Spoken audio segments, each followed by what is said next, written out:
After the destruction of the Mad Gear Gang, Metro City slowly returned to normal. Cody and Jessica went on a vacation together, and Guy went back to his training schedule. Hagar also returned home and continued to rule Metro City as mayor, but secretly the Mad Gear Gang were regrouping.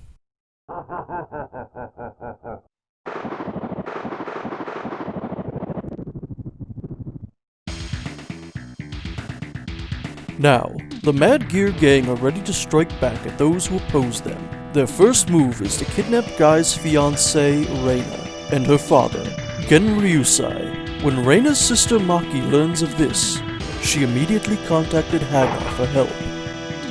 Hello, this is Mayor Mike Hagar. Mike, it's me, Maki. You have to help me. The Mad Gear Gang have kidnapped my father and sister. What? The Mad Gear are back? But how? That doesn't matter. I heard that the Mad Gear are headed for Hong Kong, and I'm going after them. The Mad Gear Gang must pay for their crimes.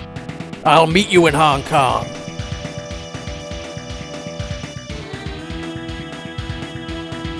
I owe you and Guy so much. Please let me go with you, Mike. Besides, I love kick and butt. Okay, so here we are. I said I'd do it. Hot off the heels of my wildly successful Final Fight Let's Play, we are now doing Final Fight 2 for the SNES. Once again, shall be playing as my dude, Mayor Mike Hagar.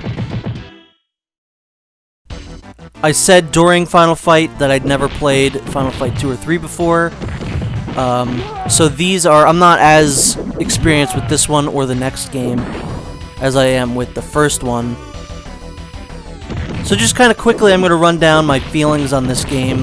The first game is far, far superior. Specifically the arcade version. Is when I mentioned the first game, because I still haven't played the SNES Final Fight, I'm strictly referring to the arcade game. The first game is way better. It's a way more focused kind of experience. By the way, there's Chun-li eating a bowl of ramen. Or noodles, I don't know what it is. But yeah, there's a Chun-li cameo. I think out of the two others, in terms of Final Fight 2 and Final Fight 3, I think Final Fight 2 is slightly better than the third one. The third one is better in terms of the gameplay additions that they made, but Final Fight 2 rules in terms of the variety of levels that you go to. I mean, the fact that Chun-Li's here, it gets a point. But yeah, this one feels like way more of an adventure, which I guess, you know, Final Fight 1 and 3 both take place just in Metro City, and it works for the first game. The third one, it feels a little bit stale, especially after this one. Also, Hagar now has one of Zangief's moves, which I think is pretty cool. He has that, like, spinning, like, drop move. I mean, hey, Hagar stole one of, or Zangief stole one of Hagar's moves. It's only appropriate that Hagar steals one of Zangief's. I like that this is like a world kind of spanning adventure in this game. You know, you go to Hong Kong, you go to all these different countries. It's just, I think the variety of levels are pretty cool.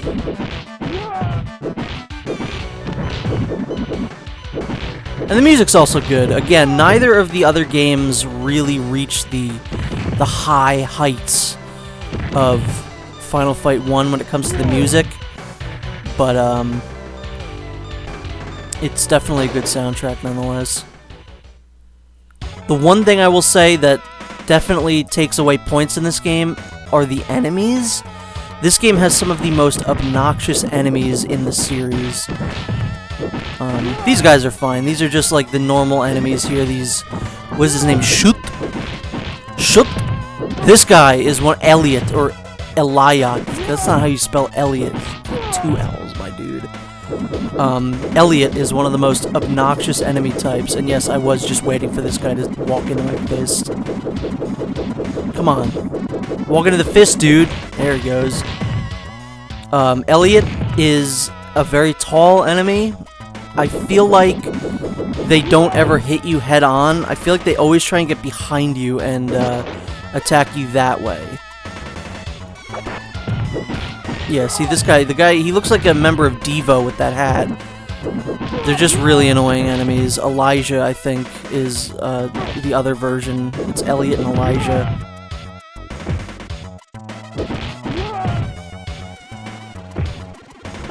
This game does introduce the kind of like, you know, you're not just moving left and right, you're also moving up and down. So it adds a new dimension to the game, which I think is interesting. I think when I think of a game like this, I usually think of the ability to go like up and down and like streets, like those Ninja Turtle games. Those always you could go left and right and up and down like streets and stuff. Even another Capcom game, Captain Commando, which I think came out before this. I think it was after Final Fight, but before this one. You know, you can go up and down the streets. So I'm glad that carried over into this one.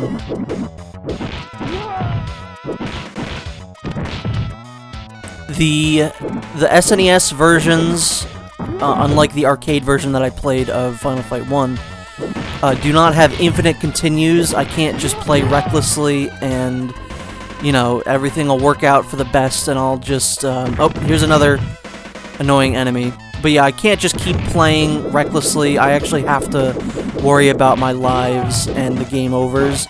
Otherwise, you know, that's that.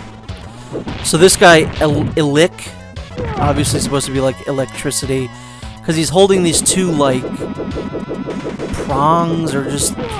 they're electric conductors, I suppose. He'll run at you, and he'll electrocute you. So he has this, like, running attack. It's very, very frustrating. He's another one of the really just shitty enemies in this game. Especially when you're, like, standing close to the edge of the screen, and one of those guys just runs in and attacks you instantly. It's really, really frustrating. I really think that they're some of the more annoying enemies. Leon as well. He's another one of those knife enemies like in the first game. But he's not nearly as annoying as those guys were. Because I don't think his reach is as long. I haven't had many problems with those guys in this particular game. I mean, look at this. This is a cool level. We went from, like, the streets of Hong Kong to, like, a subway area to now we're on, like, a dock. This game rules. It has great environments. I really enjoy this one a lot. And these guys, Atlas, kind of looks like Zangief.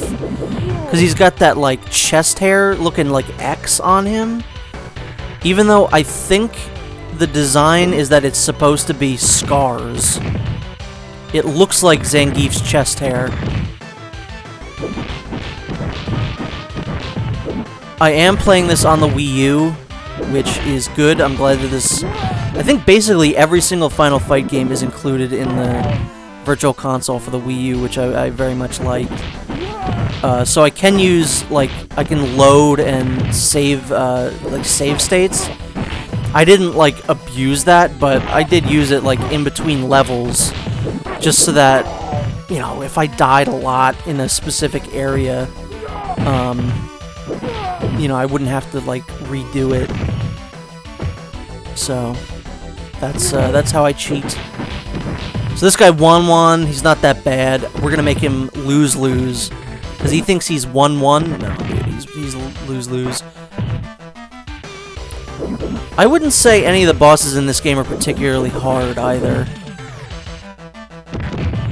One thing you are going to notice visually as a difference between this and the first game that I did is that some of the animations you're not going to see, like when characters flicker, you're not going to see that. You're just going to see them turn invisible.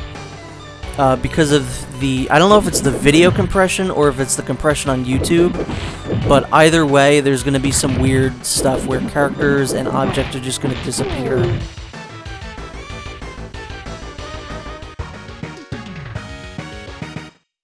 After defeating Wan, Maki, Carlos, and Hagar learned that the Mad Gear Gang's base of operations had been moved to Europe. Wan told them that Rina and Genryusai are being taken there. The final fight for the lives of Genryusai and Rina is about to begin. So now we're in Paris. We're in Gay Paris, which I've been to. This is one of the few locations in this game that I've been to. I actually walked down the Eiffel Tower, which was cool. Took an elevator up, but then I made a decision on the way down. I want to walk down it, because I'm definitely not walking up the Eiffel Tower. That sounds like it would be bad. I've also been to the Louvre. Out of all the places that I've been to, France had the worst fucking food, and also the rudest people. So, I'm just gonna say, not a huge fan. Sorry to any Frenchies out there. Yeah, so I think the gameplay is just as good as it is in the first one. You can see there's like a limit to the amount of people that can be on screen, so you're not going to be getting overwhelmed with enemies. I think the enemies are more annoying to make up for it, which is why I think this game has so many annoying enemies. That's about the only annoying thing that the Leon/Robert enemies can do, is they jump a lot, and if you're in their path, there's basically no way to avoid it. What was I saying? The gameplay is just as good, but, you know, I think the limit is 3 enemies on screen at a time, which, obviously, you don't get, like, many cool moments where you're like, oh, I'm fighting, like, 7 guys at a time. You know, that just doesn't happen. And here is our good old friend Andore, or Andore, Hugo. It's just our boy Hugo, once again. I think he's the only recurring enemy type in all 3 games. I can't think of anyone else. He's definitely in each of them.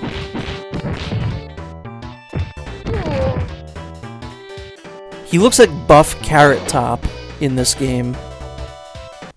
Well, I guess I've seen some pictures of Carrot Top, and he is kind of buff, so maybe he's just tall Carrot Top. Shut. That guy's really name is just Shut. I want you to shut up. Jack. Listen here, Jack. Back in my day, we had mayors that he took a pipe and he'd fight the Mad Gear Gang, Jack. I would pay money to hear Joe Biden talk about Mike Hagar like he was a real person. Some reporter needs to be, Joe, what are your opinions on Mayor Mike Hagar? Mayor Mike, well, back in my day, we used to have, there was Metro City, okay? He would fight, there was this big guy, he wore suspenders. His name was Andore. Okay, he was a bad dude. God, now I need to see that. Listen, folks, okay, there's this guy, his name's Mike Hagar. He's a great mayor. No, I don't think Trump would like Mike Hagar.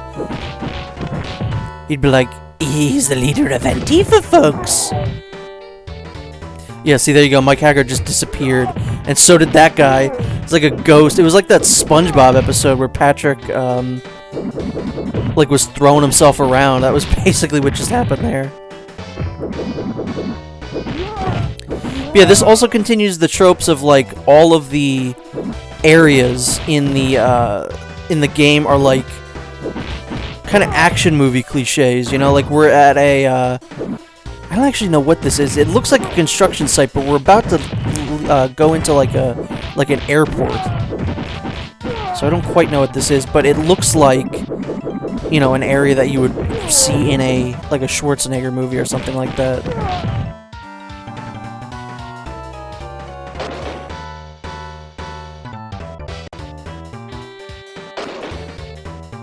So yeah, this is cool. This kind of, I don't know why, this kind of reminds me of Toy Story 2. Just, all the toys running underneath the airplane at the end. Maybe that's just me, I don't know. So yeah, they introduced some more weapons. In 2 and 3, I honestly feel like they underutilize the weapons. I don't see them as often as I did in the first game, which I think is kind of weird. Especially in 3, because they introduced a mechanic where, like, specific characters are better with specific weapons and they get an extra move. But I feel like you don't run into the actual items very often in that game, like, at all.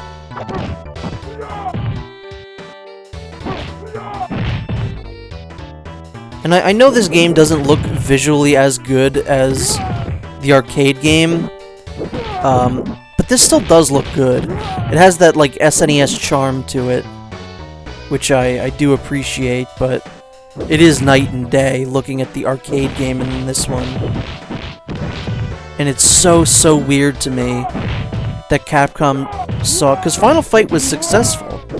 I don't know why they didn't say, okay, well, we're going to make Final Fight 2 and 3 also for arcades, because these are just for the SNES. They only made these for home consoles. They did not do an arcade version of Final Fight 2 and 3, which is so weird, and I feel like it probably would have enhanced Final Fight 2 and 3. You're also not going to see me do the double lariat as much, because of, as I said before, you know, I have to actually watch my health and my lives this time. Because, you know, doing the double lariat it takes away some of your health. So even though it can help you out in a pinch, now I actually have to worry about the risk versus reward, which is no fair. I don't want to have to think while playing a game.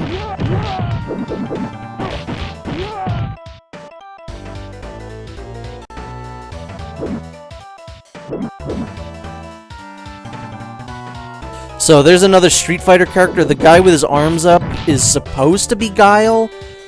The Chun-Li one makes perfect sense to me. That's like, yeah, that's clearly Chun-Li. So here we have Freddy. He is basically just a large Andare. He functions exactly the same, where he has that charge move where he tries to hit you with his chest. So basically just treat him like an Andare, and you will have absolutely no problems with him at all. A good thing that you can do now is that the pile drive move, you can aim it towards a character, and you can hurt them with it. I think you can kind of do that in the first game, but it's, I think, easier or better to do in this one. Also, it's so much fun to just use wrestling moves on these guys.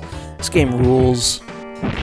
Again, not as good as the first one, but just because I have complaints about this doesn't mean that these, you know, Final Fight 2 and 3 weren't enjoyable experiences, because they absolutely were.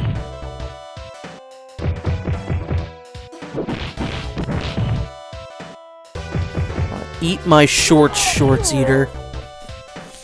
And there you go. That's round 2 clear. But before we finish the video, we have a classic Final Fight / Street Fighter thing to do. It is the return of the car. We have to beat this poor person's car up. This one's better because once you're finished with this section, you'll hear like a little clink noise showing you, oh, I'm done, I need to move on from this section, which is nice. But anyway, that is it for Final Fight Part 1, and I will see you in the next part, where we continue our world trek.